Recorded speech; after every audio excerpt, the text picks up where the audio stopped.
Como você reage quando a vida muda você de rota sem te pedir permissão? Estamos falando de frustração, porque a vida traz em algum momento algo inesperado. Nem sempre nossos planos saem como a gente gostaria. E nessa hora a gente é visitado por incerteza, medo, tristeza, raiva, frustração.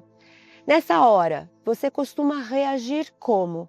Como é você diante desses obstáculos que a vida de vez em quando põe?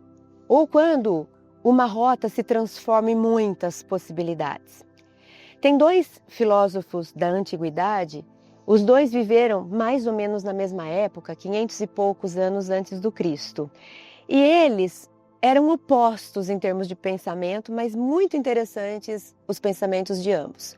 Parmênides ficou conhecido como o filósofo de que nada muda, o filósofo que dizia que toda mudança que a gente observar nada mais é do que ilusão criada pelos nossos sentidos.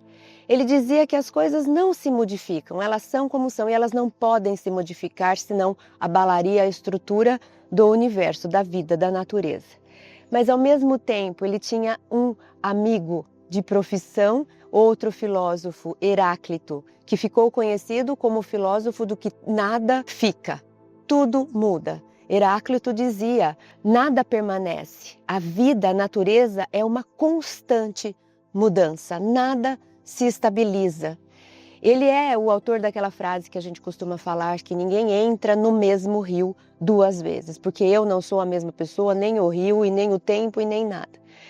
E é interessante porque nós podemos olhar para a vida pelos dois pontos de vista. E aí, qual será o mais interessante para a gente fazer essas escolhas? Como nós nos posicionamos diante dos obstáculos, das dificuldades? Será que é mais interessante se permanecer fiel àquilo e ficar estagnado muitas vezes num ponto de vista, não vou abrir mão disso porque era isso que eu planejei, eu vou ficar até eu conseguir, permanecendo nesse mesmo lugar, ou é melhor a gente se adaptar e ir conforme Heráclito trazia, segue o rumo, segue o rio, se adapta, se modifica, toma outro rumo e faz acontecer? Nós temos essa tendência de gostar mais da ideia do movimento, porque parece que ele é mais, hoje em dia, visível. A gente observa e tudo muda realmente. Mas a gente também não pode descartar Parmênides, porque ele traz, sim, alguns pontos que esses não podem mudar. E que esses são, sim, estruturais. E eles são estruturantes para a nossa vida. E se eles se modificam, é como se a gente perdesse o pilar, o sustento. Então, talvez caiba a nós escolher aquilo que deve ficar e nunca mudar, que vai ter relação com nossa essência, com nossos valores, porque esses são atemporais. Eu vou estruturar toda a minha vida sobre eles. Se eu resolver em algum momento tirar um pilar de sustentação da minha casa, desmorona a casa. Então eu preciso escolher muito bem aquilo que não vai poder mudar, porque vai ser realmente o ponto principal para a construção. Agora, a construção a gente pode mudar, reformar, reinventar. Essa sim é uma postura interessante, que aí a gente deve seguir mais Heráclito. Eu fui construir uma parede, ela não ficou boa ali, a gente tira e coloca em outro lugar.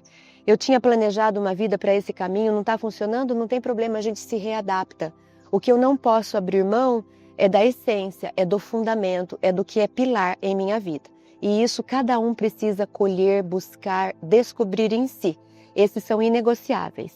Mas todo o restante precisa, sim, é um convite à nossa flexibilidade, à nossa adaptação, para que a gente não fique rígido e bravo e fazendo birra, como às vezes de forma infantil a gente faz.